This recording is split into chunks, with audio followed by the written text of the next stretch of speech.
Bonjour, je me présente, Richard Drolet, professeur de yoga. Pour la séance d'aujourd'hui, je vous propose un enchaînement de postures qui vise le redressement dorsal en posture allongée sur le ventre. Donc, si vous voulez bien, nous allons procéder.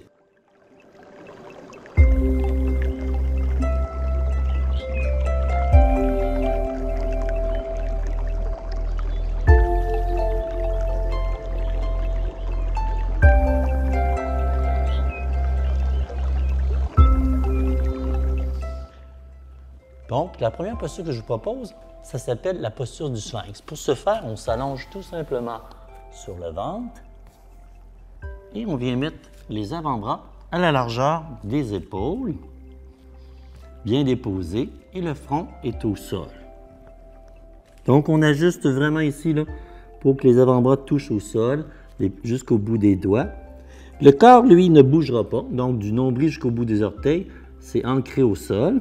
Mon front est déposé au sol, carrément.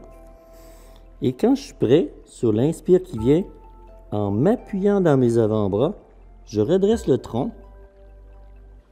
Je peux regarder le sol. Et si je suis à l'aise à la fin, je peux légèrement lever le regard à l'avant en faisant attention à mes cervicales. Quand je suis prêt à expirer, je rentre le menton et je descends tranquillement à aller déposer mon front au sol.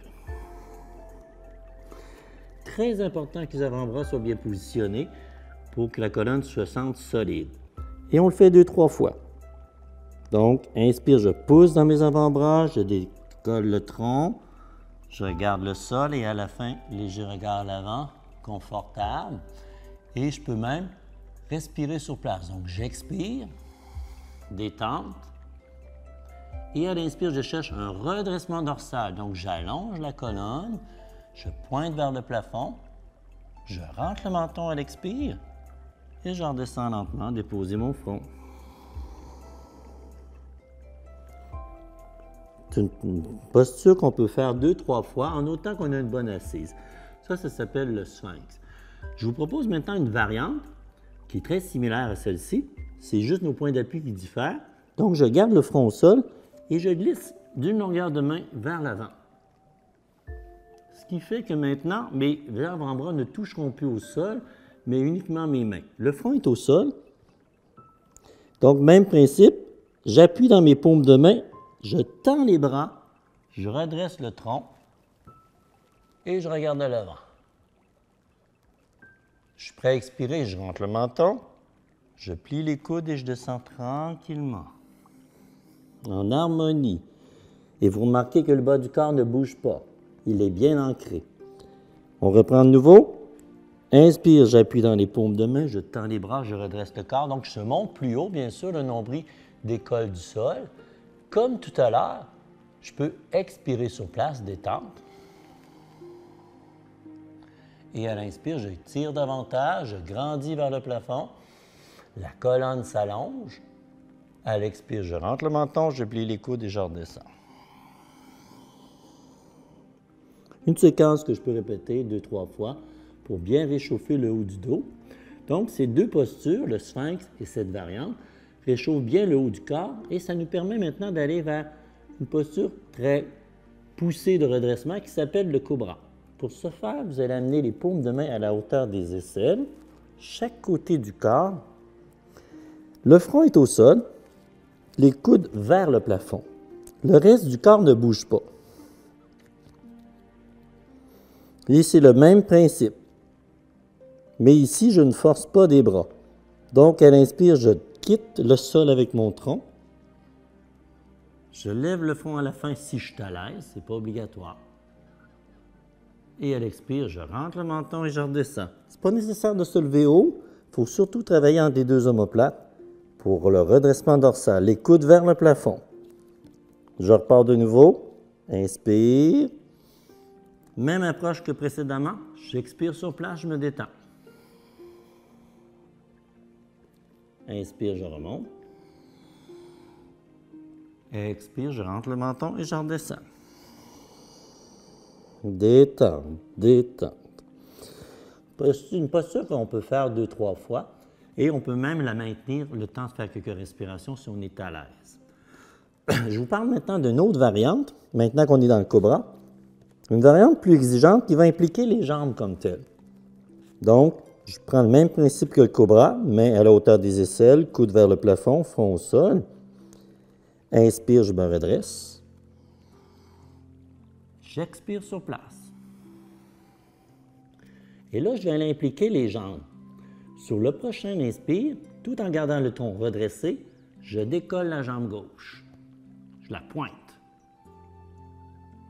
Expire, elle redescend au sol, juste la jambe. Prêt pour l'autre jambe? Inspire, jambe droite.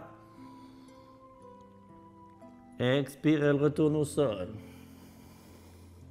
Je peux le faire une seconde fois. Inspire, jambe gauche. Expire, elle retourne au sol. Jambe droite. Elle retourne au sol sur l'expire. Une dernière fois, je me redresse sur l'inspire. Et à l'expire, je dépose le front au sol. Et j'allonge les bras chaque côté. On ne reste pas sur le ventre en yoga, donc on se tourne immédiatement sur le dos. On se tourne immédiatement sur le dos.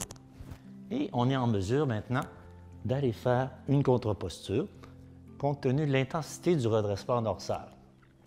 Donc, les épaules au sol, le dos bien déposé.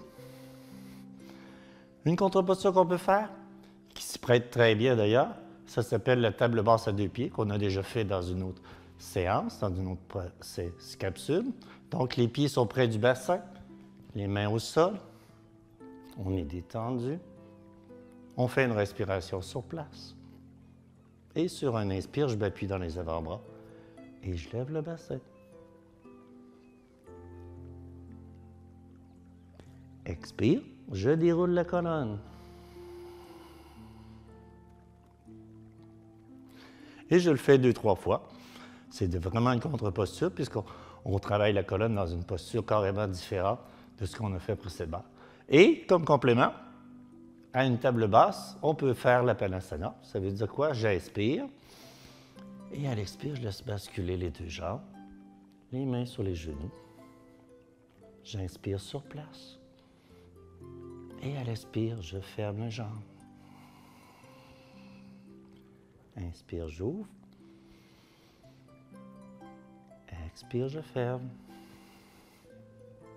Je le fais 2-3 fois, ou selon le besoin. Et par la suite, j'allonge mon corps. Je retourne au sol. Observation, récupération pour bien prendre une lecture de la situation de mon corps après les postures qu'on vient de faire. Et voilà pour une séance allongée sur le ventre de redressement dorsal. Merci et bonne journée.